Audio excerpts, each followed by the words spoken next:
First, let's start with what the landscape is looking like because TCS just is looking to lay off 2% of their global workforce. In the past, always what has happened was a transition, right? So you're transitioning from one technology to another. This is the first time when efforts are going down, and that is the reason why all the global tech and the Indian tech all are talking about cutting the workforce. Is the reason that people are not upskilling themselves, or is there some other reason? And what do you see as the way forward? AI has directly jumped from machine language to natural language. So I'm not saying they have not upskilled themselves. They may have skilled, but you don't need them anymore because AI is coding down 30% of the codes. It took only 4 years for Nvidia to see a massive jump in revenues, right? Do you think that companies like TCS and Infosys, the turnaround can happen over the next 2 to 3 years? So we cannot absolutely compare because we're in different businesses. The only challenge is we have to take that call that we pause the distribution of dividend or the buyback for some time. Why are they not doing it already? People like us and investors don't allow them to do, because if their profits fall, we don't take R&D spend and spend. We say that is a lesser profit. We don't see it as an investment. Pickup in GCCs has been rapid in the last 3 to 4 years.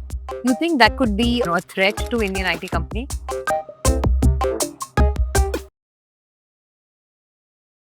Hey guys, welcome to the Money Mindset. Now, the big story last week was India's largest tech company, TCS, laying off 12,000 employees in the middle and senior management, which is 2% of their global workforce. Now, experts tell me that much of the traditional outsourcing, like manual testing, support, low-level coding, is being automated rapidly across the world.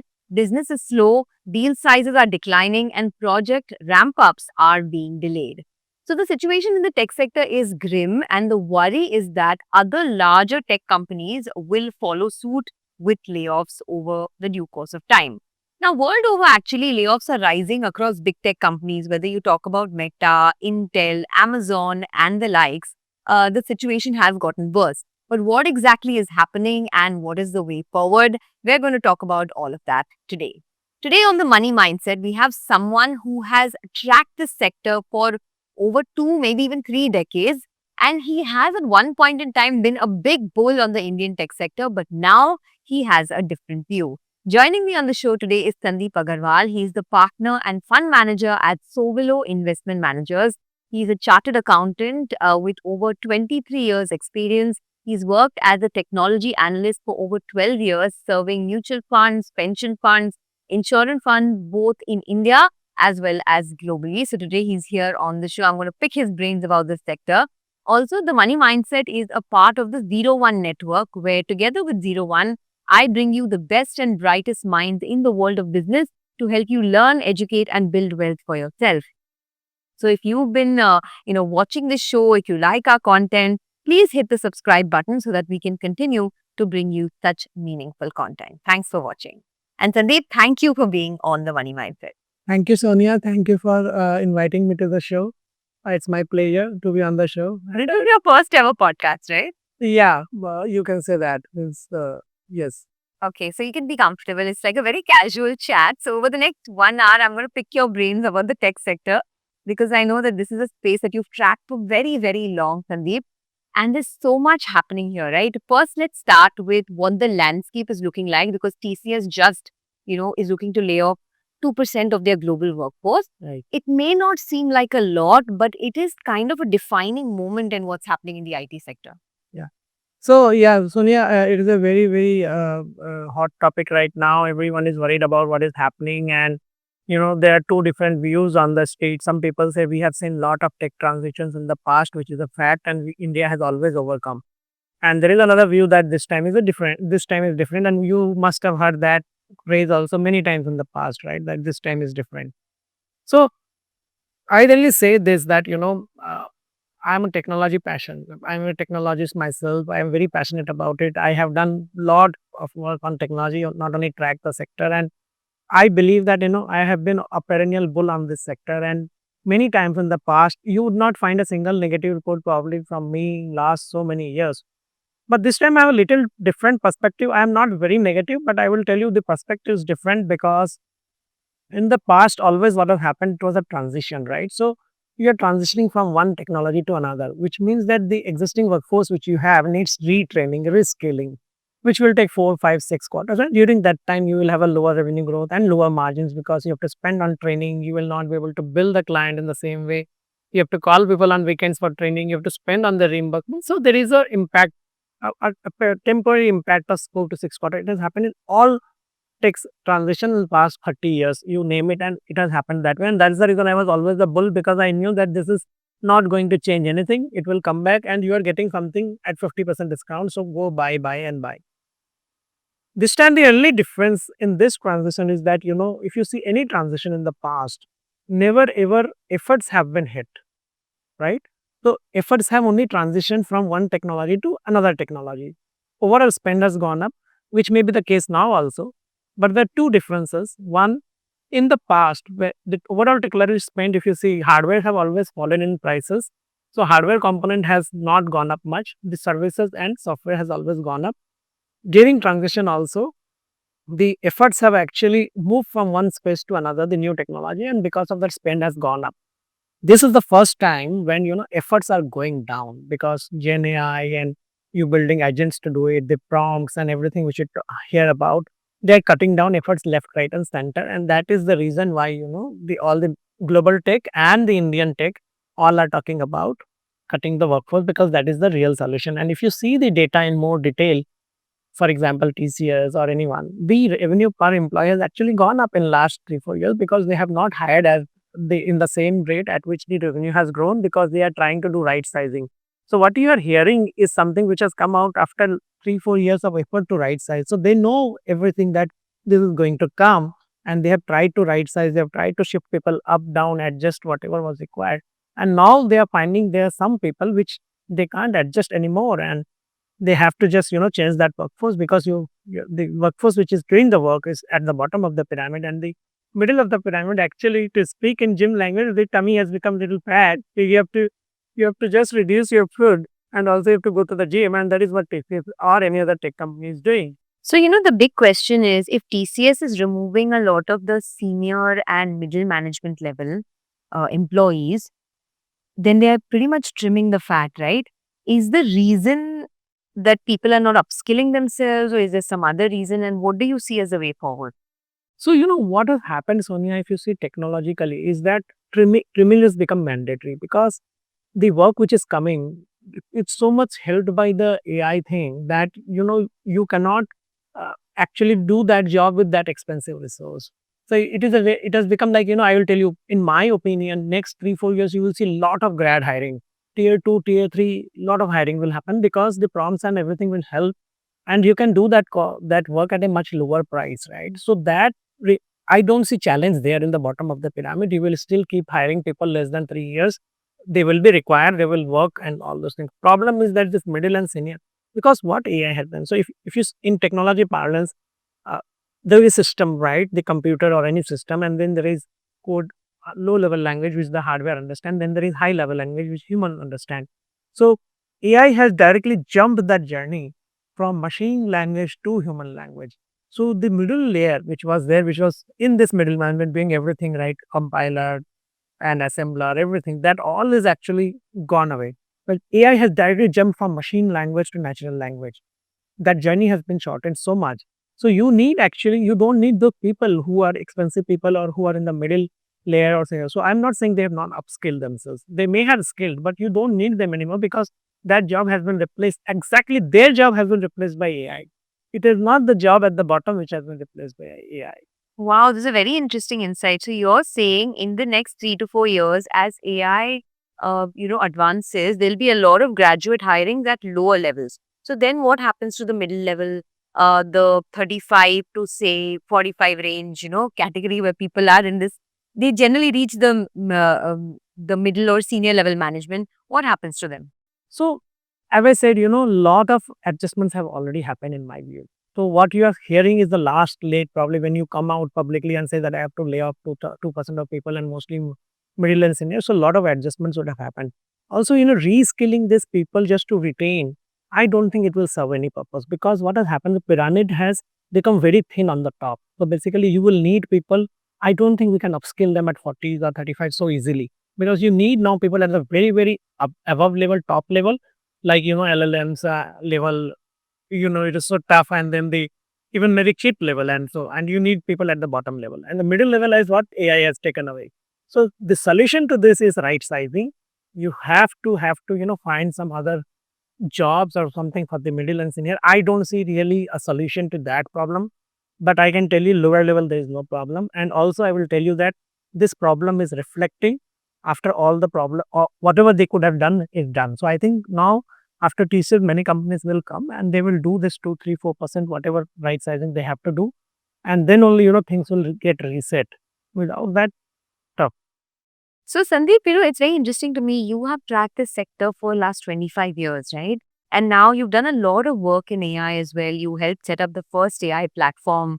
Um, if you had to advise the new generation who is in the technology sector, how do you think one should upskill or stay relevant? So there are, multiple things like we need to, for example, you must have heard AGI is coming now.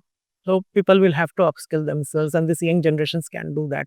See, I believe that we many people in India think that we don't have those technology to upskill, those opportunity to upskill. It is not like that. Mm, Today, everyone is talking about Nvidia's success. Go back 4 years and see their numbers. No one was talking about them because they did not. GPUs were not in demand. Today, GPUs are in demand because for AI, you need parallel processing, which was not required earlier. So GPU has become suddenly relevant, and uh, it is not that by the way, Nvidia has spent a lot of money in R&D as a percentage. Yes, but their spends are very minuscule in comparison to Microsoft and others. But today they have become the biggest customer of Nvidia, and Nvidia is killing 60% margin and not 92% market share last quarter. What not? So things change very fast and you have to learn, and we have all the facilities in India. I honestly don't believe that we don't have those facilities to train people or educate people, impart those. Our people are only working in all these countries, all the companies at every level. So I think we can do that. Our IITs are really, really good. They are running incubation centers. Dr. Anand Deshpande of Persistent used to run incubation center even in 2008 when there was my IT company in Pune on the IT park. So they are people who have done great work, honestly. And I believe this we can our coming generation can definitely train themselves. And I can tell you we are very agile economy, very agile people. The IITs will soon have all those modules and everything to train. So I'm very, very positive, and I think next generations will not have problems. See, this is a backward looking problem. So you have come and hit something which was in that middle side. AI has taken, as I said, it directly jumped the chain from machine language to the natural language. So you have made middle side completely irrelevant. So, when you say jump the chain from machine language to natural language, can you tell me more? What do you mean? So basically, see what the machine understand is binary 0, 1, right? And then that is a code language. Then you move to assembly language where you have syntax. So basically, science, right? MOV or those kind of commands. Then you have command language, and then you have coding language, which is C++, all Java, Python, everything. And then that language you can type, and also that is called high level language, which you understand as a user. What has happened is that directly from that code language, we have every place for every shift from code to assembly to line to command.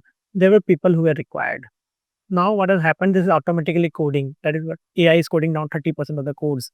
So this is directly coding. So from machine, you're directly going to natural. So all the jobs in between, they have been hit very hard. So so it is basically algorithms are doing everything which humans are doing. Let me put it that way. So the hit is in the middle. So solution has to be in the middle. You can't solve entry level recruitment to solve this problem. It can't happen. Correct. So, in terms of job creation, right, over the next 3 to 5 years, how do you see more jobs being created? Because that is the big problem that India is facing given its demographic dividend. What kind of jobs do you think will be created with the advent of AI? And how do you see things play out? So I would say that you need the fresher intake, which is right now a little lull, and it is little down because, as I said, these companies are come at the end of the problem to tell because they wanted to solve things to the best of their abilities, and they have done that.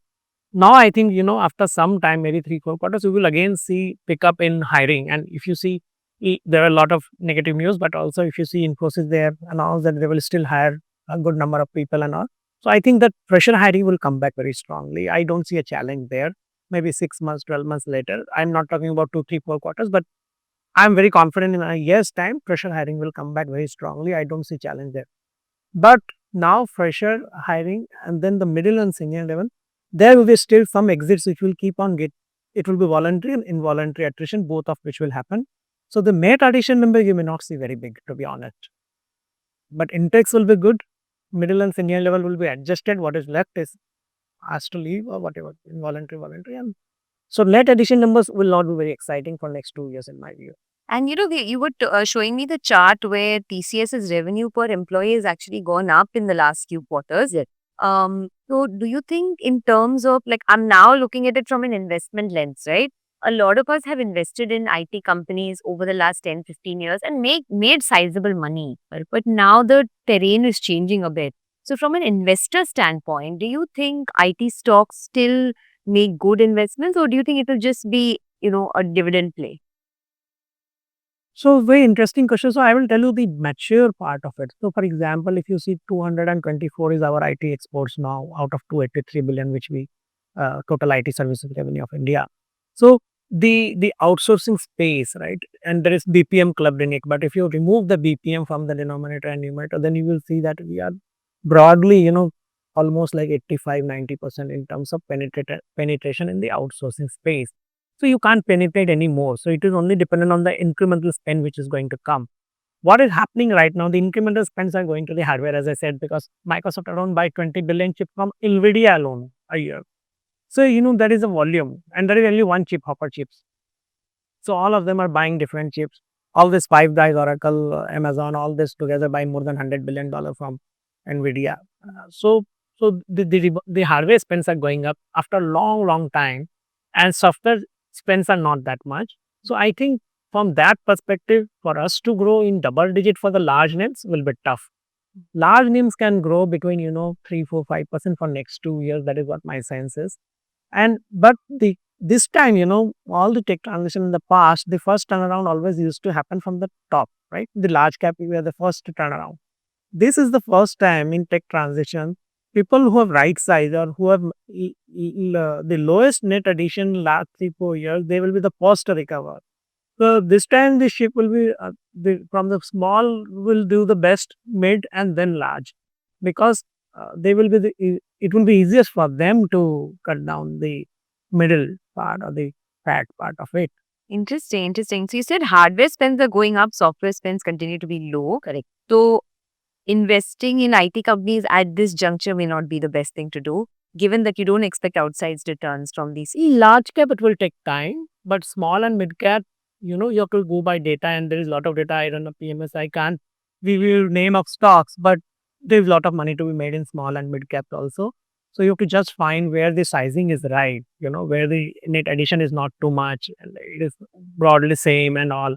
That is the place, because they have done good right sizing, and it will be very easy for them to cut down that middle part and do well. So the dream run in the large cap IT stocks is done, you think? For the time being, yes. You will not see big dream run. I'm not talking about stock run, but the revenue and growth and those will be little muted. But because, for example, TCS last 5 years return, CAGR return in the stock is 5-6%. Infosys will be 8-9%. HCL Tech will be 10-11-12%. And despite COVID, bundling up and giving all the spends. Correct. So returns are limited.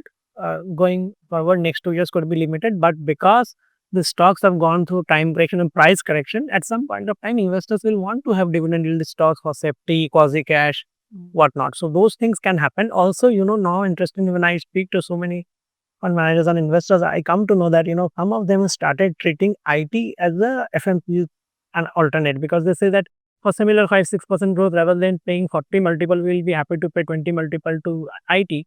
So this can be our new defensive or quasi cash in the portfolio versus FMCG. So because of those things, they may not fall much. Let me put it that way. Okay, so IT is now moved to becoming the defensive play. Wow, that's interesting.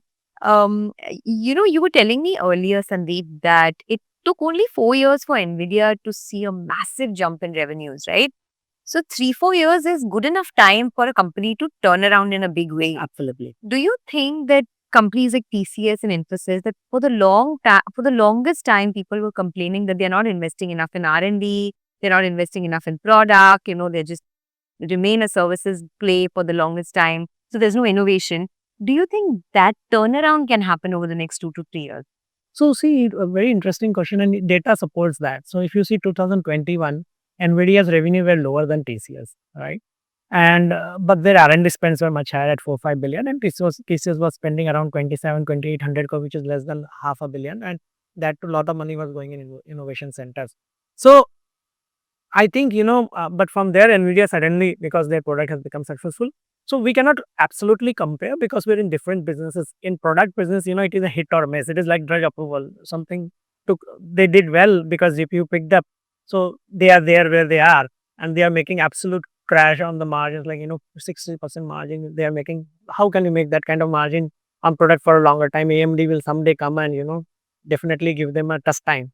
Margins will come down in this sector also. But I would say that, like we spoke about AGI, which is people are all working together towards that and all. I think TTS and all, they have enough cash, and the R&D money which is required is not that big. You can see all the data I have shared with you also. Like, Nvidia spends was spending for $5 billion. Others were spending. The only challenge is we have to take that call that, we pause the distribution of dividend or the buyback for some time. And I'm not saying you start making chips or moving towards products. You can't change that business model because it is the best business model you can execute at scale. And if everyone starts doing the same thing, who will do the services? Yeah. So it is our strength and our domain. But we can definitely, invest some money to create those tools, something where efficiency could be improved substantially. And then, we can move up the value chain. We can collaborate with all these NVIDIAs and everyone, and we can put more people to them, which increases your price realization and all. But why are they not doing it already? Why are companies like TCS and Infosys not making that spends on, product and innovation? I mean, this is a discussion we've had for the last 5 years, right? That the company should pause on their dividends and their buybacks and channelize that money into R&D. Why is it still not happening? So being a sell side analyst, I must confess that we people like us and investors don't allow them to do, because if their profits fall, we don't take R&D spend and spend. We say that is a lesser profit. We don't see it as an investment. So investors put a lot of pressure to these companies, and one of the reason is investors, because in India most of these companies we talked about, they're very investor friendly and they don't ignore what they say, and the sales side analyst starts questioning. I can tell you that even a small spend they've done. There was a very celebrated CEO who has come. There are a lot of news about him also. I've interacted with him a lot, right? When he came to Infosys, I have upgraded my call on the company from hold to buy and all.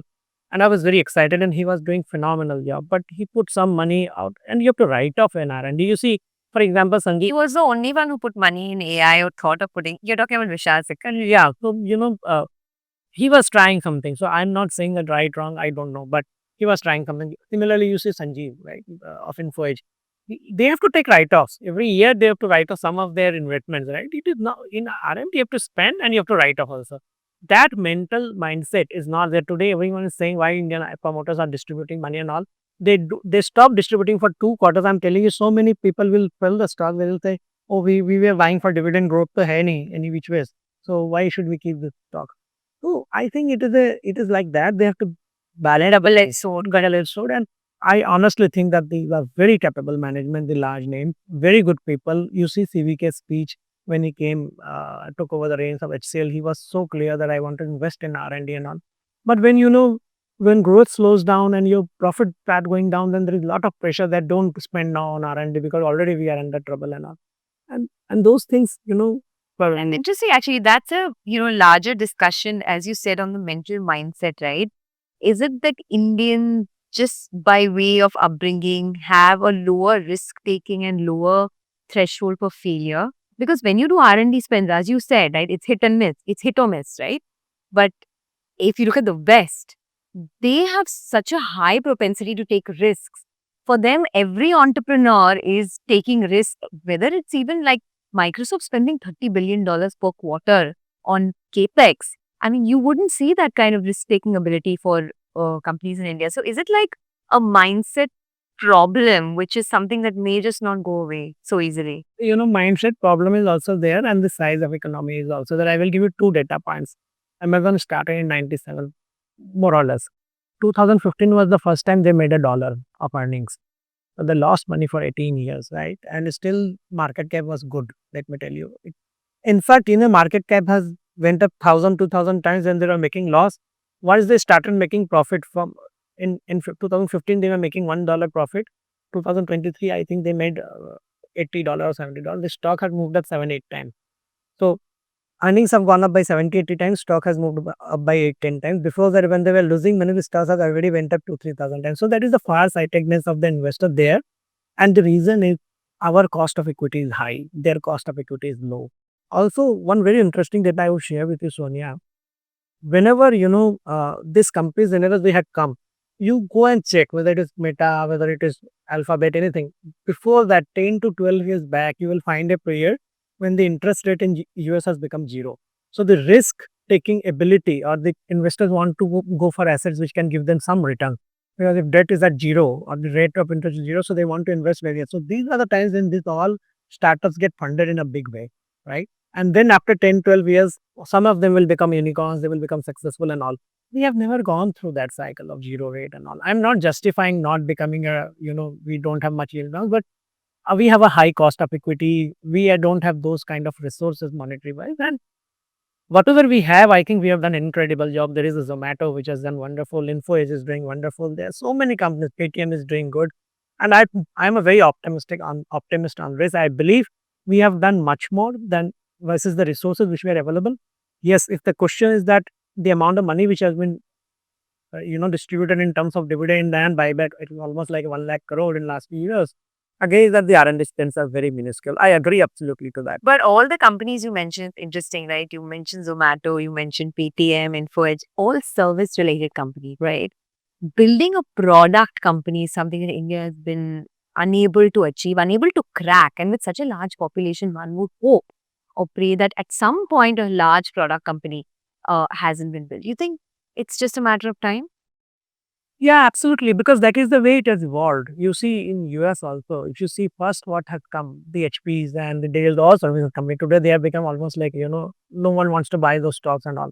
But Indian IT services has gained all the market shares from HPs and all those companies, Dell services and all.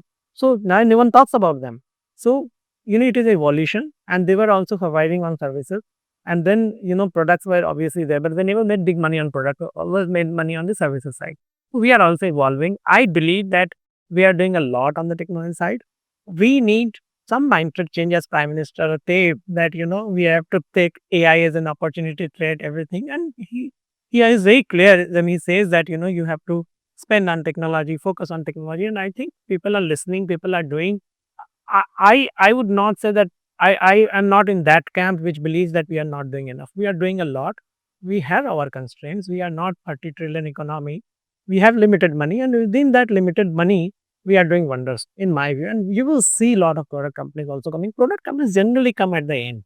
They can't come at this size of economy, at this per capita income and all. And I will tell you, there are more than 5,000 companies today. I have seen so many startups. I myself was a startup. In technology, the challenge is that if you're before time, you'll become bankrupt. Like the way it happened with me, 2008, I'm doing AI, machine learning. People were laughing at me. There was no taker except probably Anand Chandra. Few people were there who used to understand that this can become big in the future. But most of the people, including my family members, used to, scold me so many times that you are doing something which no one understands. In 2008, you would do AI. Wow. So That's interesting. I have coded myself so much things I have done. I still do a lot of stuff, but the problem is time is such a constraint. I will code for 4 or 5 hours, then I forget for 10 days, and then I again have to come back and I think what I was making. So it is like that. And I believe he will do great. And a lot of product companies will come.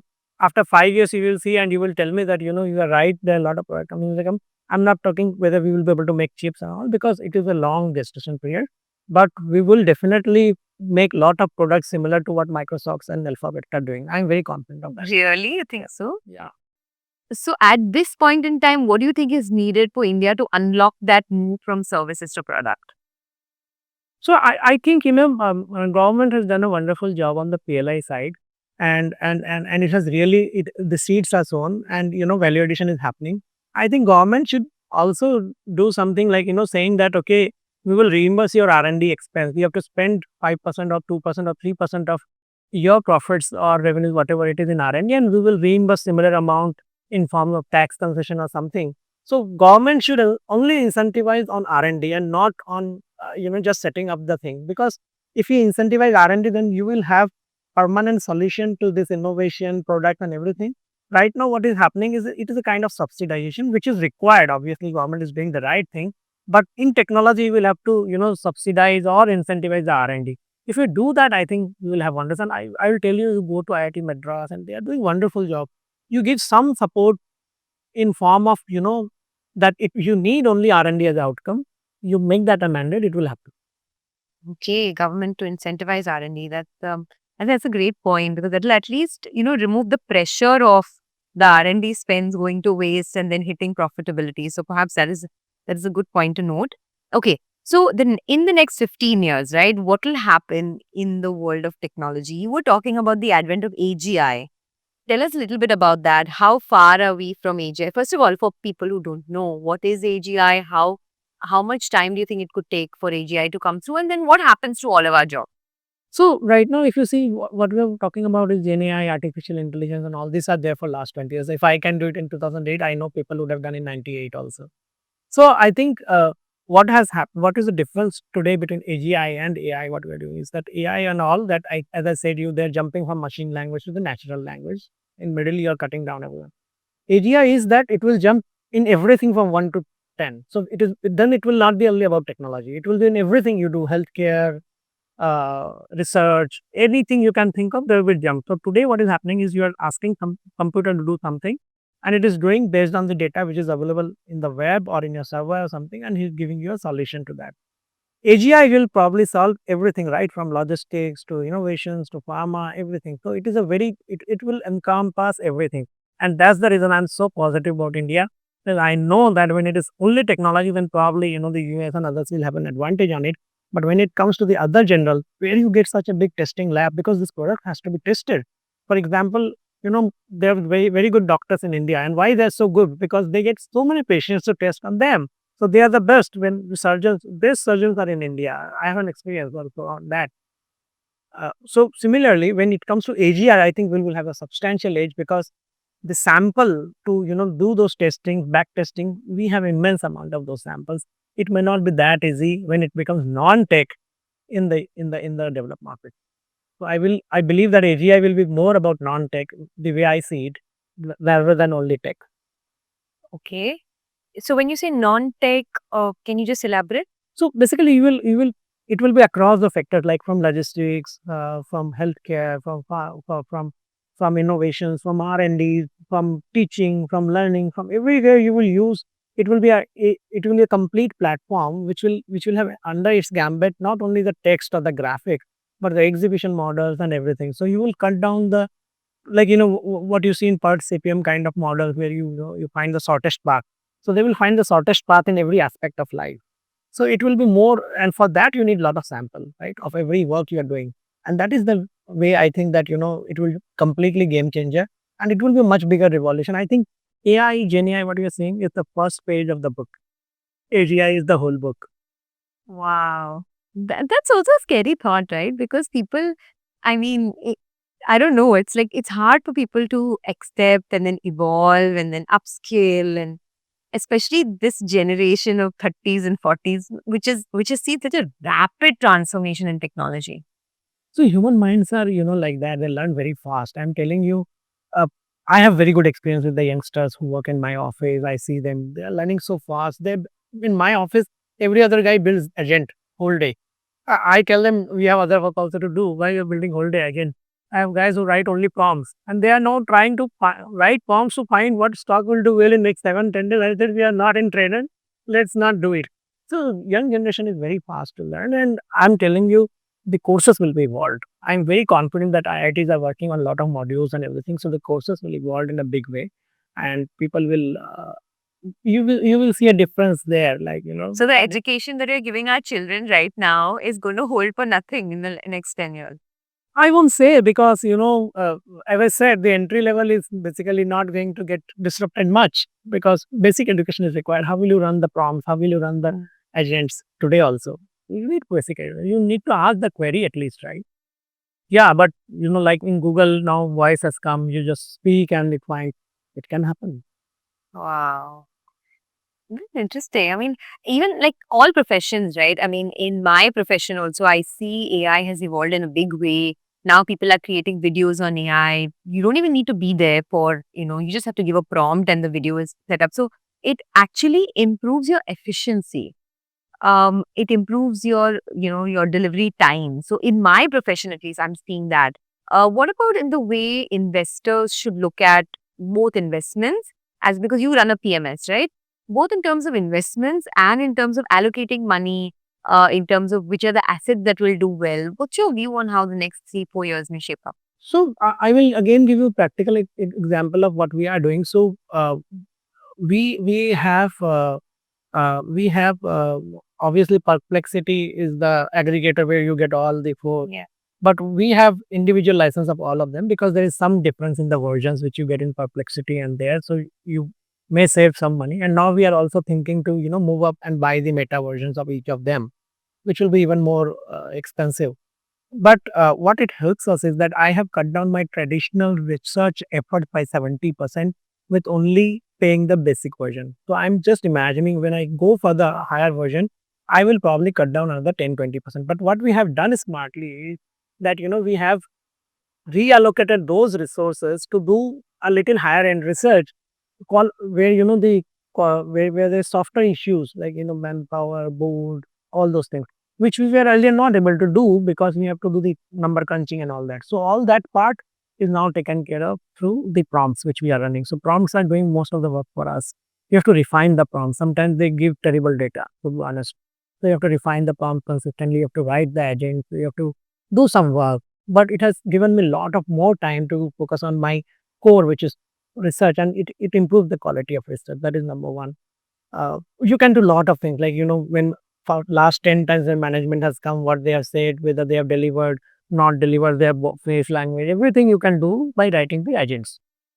So we are doing that, and that is one way to look at it. And I think the in every space it will catch up. It will help you to focus more on what you want to focus. So the investment journeys will become much more easier in my view. Are most of these large institutions also sort of advanced to using AI and AI tools in their investment? I think so because the good, as I said, it is a direct jump from machine learning to natural language. So you don't need to know anything. It is like Google window. You type Yeah. prompt is like half an hour training to write prompts. Then why does anyone need fund managers for? I know that's a very So some things, as I said, we are not still in the stage of AGI. Number one, number two, there are some constraints because, as I said, the data which comes are sometimes terrible as well.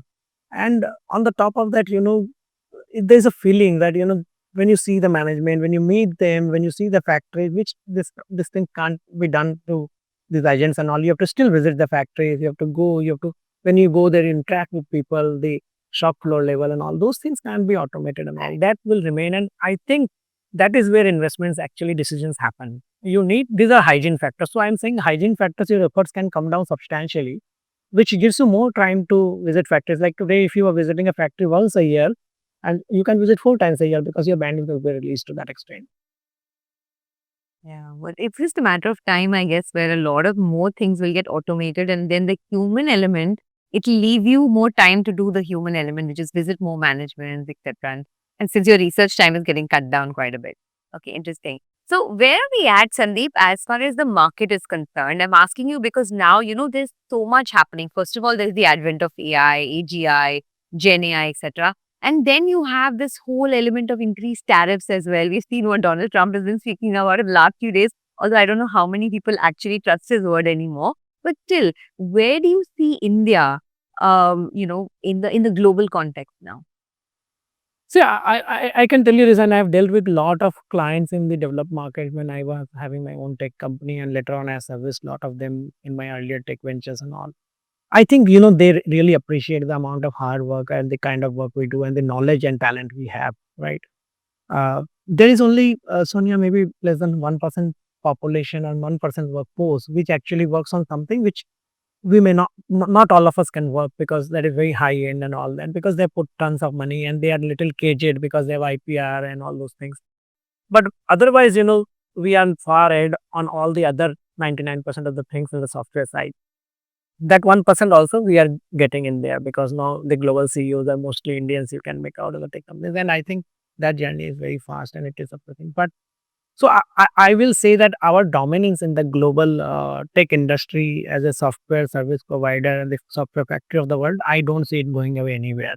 It will be there. There is a pause. There is a 1 or 2 year of pause when we have to right size, right fit, cut down some of our workforce. We have to take some tough decisions, reallocate some money. And I think in a way, whatever happens, happens for good. Now, when we are discussing this and people are asking this, why you're not spending R&D now, management will also have more comfort. I'm not saying they have not done it, but they will also be, willing to take more tougher bets and bold bets. And it is just a matter of taking bet. As I said, I see all the numbers. I'm tracking the N7 for like now 17, 18 years. Since beginning, I've seen them doing nothing basic stuff.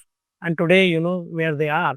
So I believe that we are much better placed than what they were 15, 17 years back. So we may be, 15 years behind. And because of everything jumping, their journey could be cut down to 3, 4, 5 years. I'm again not saying that we'll have $2 trillion companies and all that like Microsoft and Apple. Their scale is different. Investments are different. Money is different. Colleges are different. Everything is different. We are building that ecosystem at a much lower price, and we will be able to do it. So when you say that, Indian IT companies' dominance in services will continue, there's one argument to that, which is the advent of GCCs, right? So this is when companies like JP Morgan, Goldman Sachs, etc., set up their own small services unit in India, and the pickup in GCCs has been rapid in the last 3 to 4 years.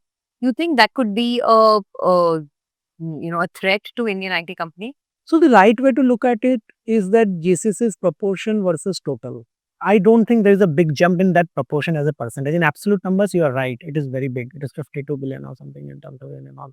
That number is big, but as a percentage, it is not gone up disproportionately, which means that they face the same challenge we face. They also, for them, it is difficult actually. We know everything. We have relationship with the colleges. We send offer letters in third year training. Our modules are working. Everything is happening. They don't have so much of advantage. They have some. Plus, from the college, their Infosys picks 100 people or 50 people, they pick 5 or 7 people, right? So, all those things are also there. Uh, and it is a backup plan, to be honest. I've worked for a lot of, means I've consulted, been done. I'm telling you, they are not there to take away that 20% margin. For that, they are not putting it. That is a backup plan, because, sometimes you always need to have a backup. So, this is our actually the backup plan for the same companies which have given much bigger outsourcing to the Infosys and TCS and Excel. It is not that they are not giving completely, it is their own. It is not like that. But eventually, you don't see GCC as a percentage going up. And, for every employee that Infosys loses, perhaps it could be a gain for GCCs, right? Is it the right way to look at it? No, I don't think they are not into that game, only because it is not going to yield anything. As I said, it is very small in their overall balance sheet, global balance sheets and all. They're just keeping backup. Sometimes some things can happen. We have seen, Satyam and other things happening. So people want to keep backup, and these things are for backup. I can tell you with a lot of confidence, I don't see there is any plan or merit for GCCs to, cut down the workforce or take the work from the Infosys and TCS and HCL Tech. They are doing much better and much different kind of jobs. GCCs are doing more, either very IPR related work which they don't want to share with anyone, or very operational things. They are not doing, their work don't overlap much with these people, honestly. Okay. So, coming back to where we started, right? IT companies and what's been happening over the last couple of years. And we've also been witness to it. On one hand, of course, there is lower spends in R&D. On the other hand, there's a huge difference between what the TCS top management makes versus what the entry level employee makes. Entry level salaries have gone nowhere for last 10 years, and top management is earning in 20 and 30 crores. So if you had to kind of, hypothetically advise some of these IT companies on how to change this whole game for themselves, what would your advice be? So, again, it is a little complicated, I will tell you, because you're absolutely right. The entry level in 2008 was 3.25 lakhs, or today it is 3.754. In IITs and all, it has gone up substantially. But first of all, the person who has got 3.25 lakh in 2008 today is getting 30-40 lakh. So, same person is not actually getting less money, right? He has evolved, and he has actually become now the middle management or senior management, right? That is being laid off. But now it is being laid off. So they have made good money on an average. I would only say that, in real terms, the value of 3.75 lakh today versus 3.25 lakh in 2008 minus 60 70%, which is very low. That should definitely go up because it will encourage people to do much more better, skilling and all that. It is a natural money. People need money, right? They have expenses and all. But why do you think that's not happening? I mean, TCS has received this feedback maybe for the last 5, 6, 7, 8 years, but still there is no real change that's taken place. Right? So not just TCS, I'm talking about all of the large companies. So what has happened? The platforms have become very advanced. So I will give you, and I am a coder, so I can share this with you with full confidence that this is what is happening.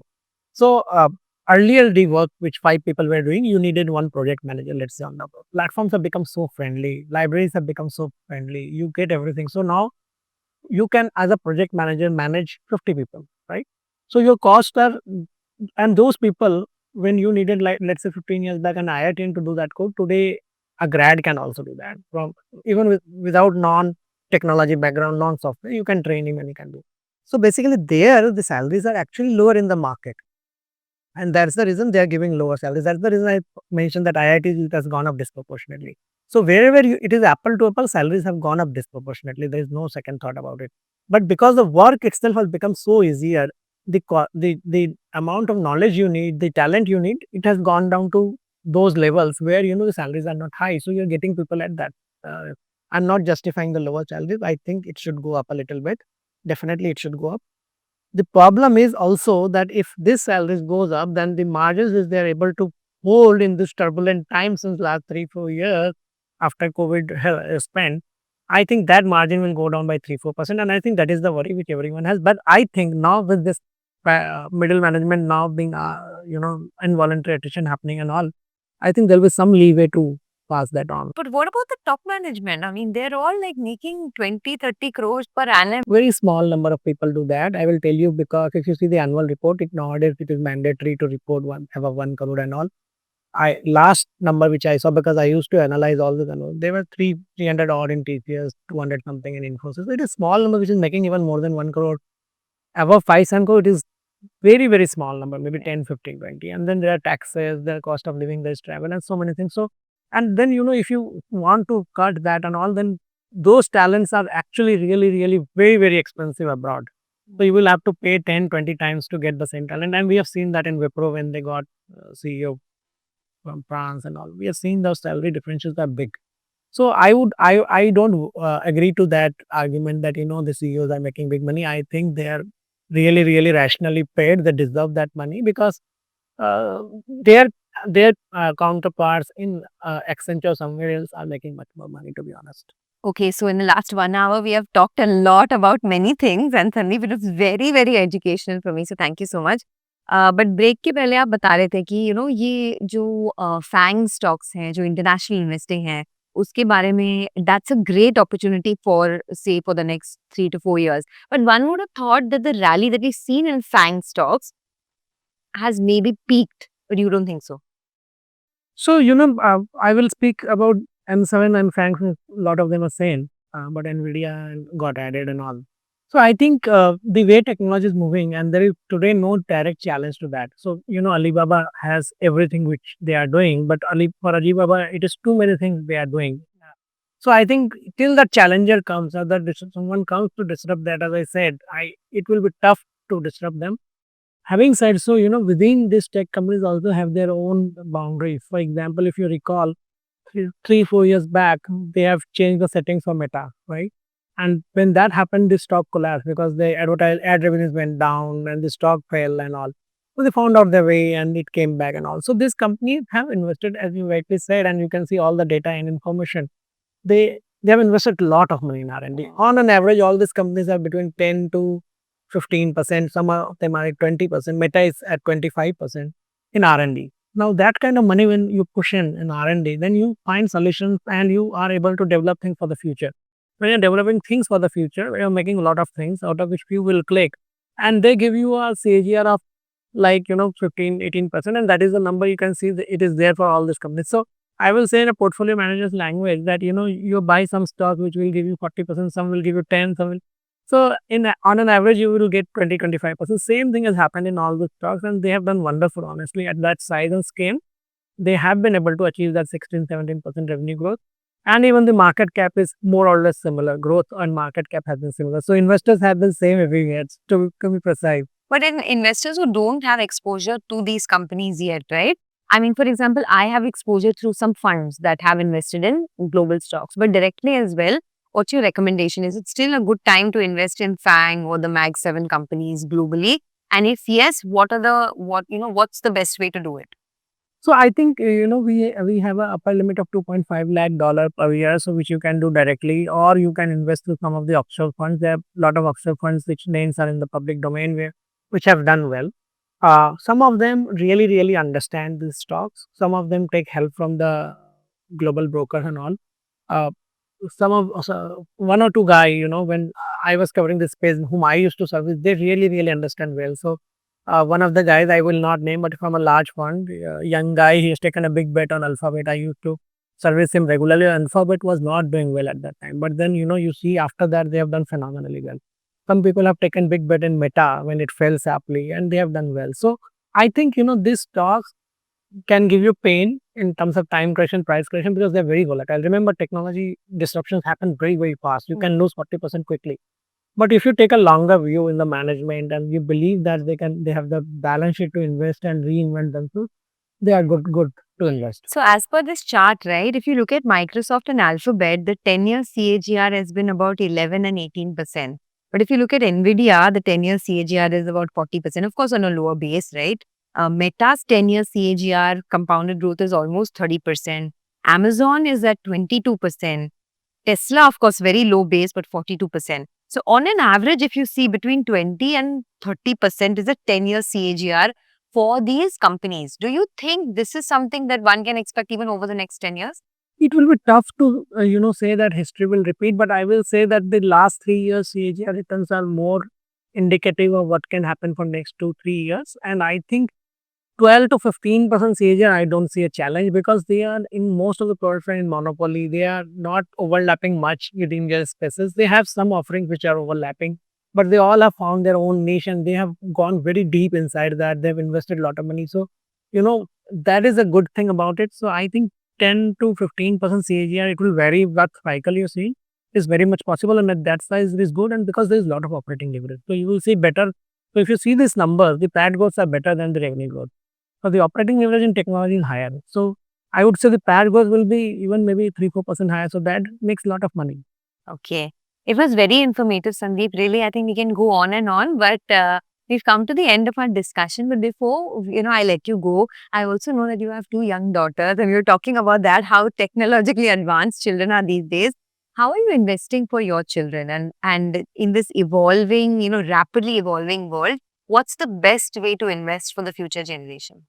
So we are doing two kind of investment. One, obviously, in the education side of it. So we are investing a lot of money in education. So my elder daughter is so fond of studies. I can tell you, means you get her a book and she only gift she wants in her life is books. Crossword. She buys books, reads and makes a summary and tells her. So she a voracious reader. Younger one is little naughtier, but she does wonderful things on technology. She plays with my phone and finds out some or other things. She copies voice, fingerprint, whatnot. She calls herself hacker, by the way, at the age of 8. So I think kids are now there, and we are investing. The way we invest, so we have a PMS. So my money is in the PMS myself. I have invested in PMS, but on the unlisted side, we try to find out small companies from small towns. They are doing really wonderful things. We have met one company recently in a kind of Zomato in a different space. Wonderful guy. They are doing quite a good amount of work. A lot of small towns. I'm telling you, India is doing wonderful. You go to this belt of Baroda, Rajkot, Himatnagar, on the deep south, Bangalore, Tamil Nadu, you will find young guys. They are doing wonderful stuff, super engineering work and all. So I am very positive. I believe a lot of new things will come, and we are investing in in our own way, whatever we can invest. Okay, so you don't do the traditional investing mutual funds and Sukanya Samriddhi and all that for your kids? So I don't have any investment in mutual funds, but my wife does from Sukanya every year. I don't know why, but she does. but but yeah, I'm not a big believer of real estate or gold or any of those things. I believe startups, small ones, good ones. I have seen how money can be made there. I have seen as I said, Microsoft I'm tracking from 99 maybe. I have seen what kind of money can be made if you are putting in the right technology, right spaces. So I'm very, very optimistic all those places. And I believe that we will make lot of money. So one final word, right? What's the next Microsoft over the next 10 to 15 years? I don't know what will be the next Microsoft, but I can tell you it will be somewhere from India. And second, I will tell you that I believe today AMD could be a big dark horse. So, you can see big money to be made in AMD in next 5, 7 years. The way you saw money to be made in Nvidia, and I know that they are doing a lot of stuff on the GPUs and they will do well. AMD is in the same space as Yeah, Nvidia, right? absolutely, but they are much smaller. Okay. You're saying the growth will continue in this semiconductor, in this chip making. Because the till AI is and AI will be there because now AGI will come. So you will need more and more GPUs.